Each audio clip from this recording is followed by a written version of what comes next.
Hey guys, we're doing the walkthrough for the Ranger XP1000 Premium here. We'll show you around front first here. You got a 4,500 pound winch on the front of here.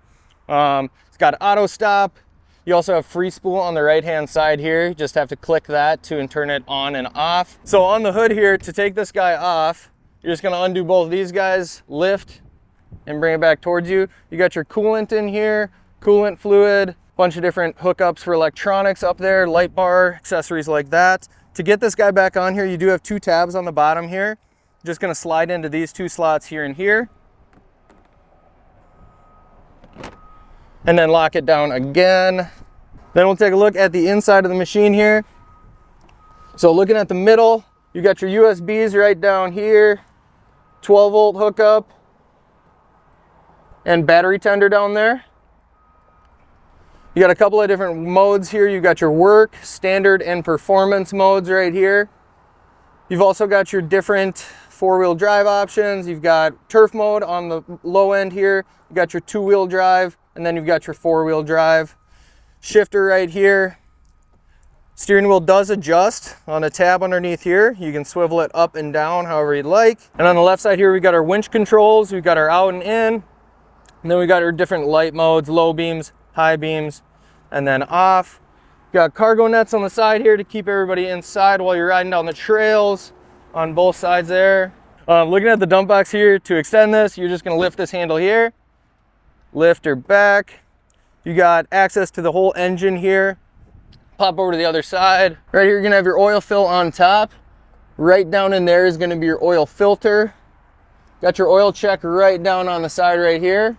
Pull that guy out. If you ever need more room to work on this guy, there's a cotter pin down here. Just pop that out, give yourself a little bit more room to work on the engine there. And then just re-hook that up when you're done. Alrighty. And then close her back up. On the back here, tailgate goes down. Put whatever you need in the back here. You also have some pretty useful information on the back here. Tire pressure, capacity for the box. A lot of good information there if you're referencing anything like that. We'll close this back up here. And then on the dash here, alrighty, looking at the screen here, we got three columns. This top one is gonna move with a button right here in the middle. So you go between mile per hour, RPMs, and then your engine temperature. These two buttons are gonna cycle the middle column here. You go from your odometer to engine temperature to your service hours, back to your engine hours, voltmeter, trip 2, trip 1, and then back to your odometer. To get into your settings for this machine, you're gonna hold this middle button here. It's gonna get you into changing your units here, so you can change your mile per hour to kilometer per hour if you'd like, Fahrenheit to Celsius. You can adjust your clock. You can adjust your backlight color. You've got two options. You have blue and you have red. Red's a little bit easier to see, blue a little bit easier to see during the daylight. You can also adjust your backlight level. I usually keep it all the way up. It's just the easiest to see. And then you've got your service hours on here.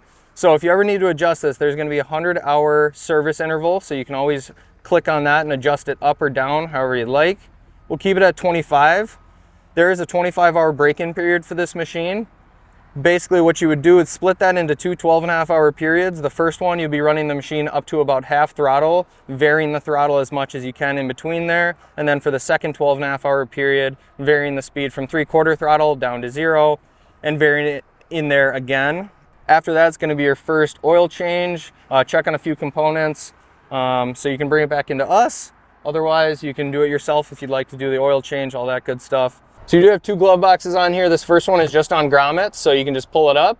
A little bit of storage there for phone, keys. And the one below here, a little bit larger, storing your book, your user manual, all that good stuff. Under the seat here, you're gonna get to your battery. So you just take this plastic piece off here. Gonna get you access to the battery here, as well as your fuse box. So on the premium model here, you do have an adjustable seat for the driver. There's a tab right down here that you're gonna push all the way to the right side, and you're gonna slide this guy forward if you need a little bit more room, and then engage that again and slide her back.